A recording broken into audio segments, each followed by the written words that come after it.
इस सरकार को आलोचना सुनने की आदत नहीं है सभापति महोदय। जब आप इनसे सवाल पूछिए तो ये कहते हैं कि आप बताइए 70 साल में आपने क्या किया है। मैं तो इस सदन में कहना चाहता हूं सभापति महोदय कि हमसे 70 साल का हिसाब मांगने वालों, जो सरकार अपना चलाया हुआ 2000 का नोट 7 साल नहीं चला सकी, वो हमसे 70 साल का हिसाब मांगती है।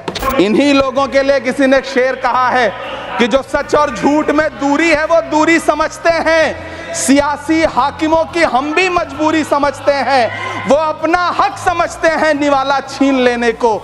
डकैती को बहुत से लोग मजदूरी समझते हैं। हमें पता है कि कैसी मजदूरी की जा रही है। 83 मिनट 71 बार थपथपाई गई मेज, 14,417 शब्दों का बजट भाषण, और उस बजट में अपने लिए राहत तलाशती मिडिल क्लास की हैरतज़दा आंखें। सभापति महोदय, मेरे हाथों में जो दस्तावेज है, दरअसल ये देश के किसानों, गरीबों, मजदूरों की उम्मीदों का स्मारक है। ऐसा लग रहा है जैसे वित्त मंत्री महोदया ने बजट नहीं तैयार किया है, बल्कि प्रधानमंत्री जी की मन की बात का संकलन तैयार किया है। टूटा हुआ लश्कर का भरम देख रहे हैं, टूटा हुआ लश्कर का भरम देख रहे हैं, और जिल्ले इलाही के करम देख रहे हैं।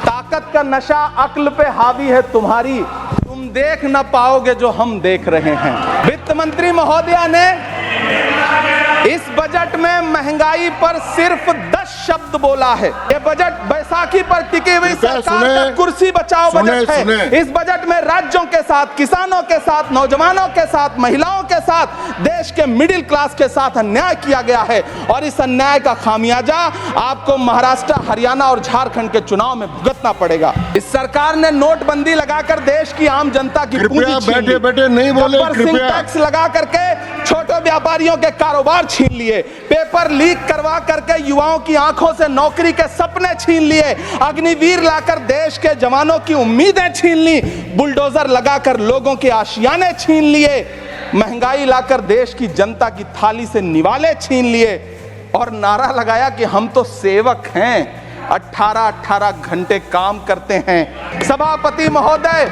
मैं यहां खड़ा होकर के अंत में आपसे कहना चाहता हूं कि इस बजट में तमाम राज्यों के साथ अन्याय किया गया है। इस बजट में युवाओं के साथ अन्याय किया गया है, महिलाओं के साथ अन्याय किया गया है, और खास तौर से महाराष्ट्र के लिए कुछ नहीं रखा गया है। महाराष्ट्र बाढ़ से जूझ रहा है, पानी बरसने से वहां 1500 से ज्यादा लोग मारे गए हैं। उस शहर को, उस राज्य को 4000 करोड़ के पैकेज की जरूरत है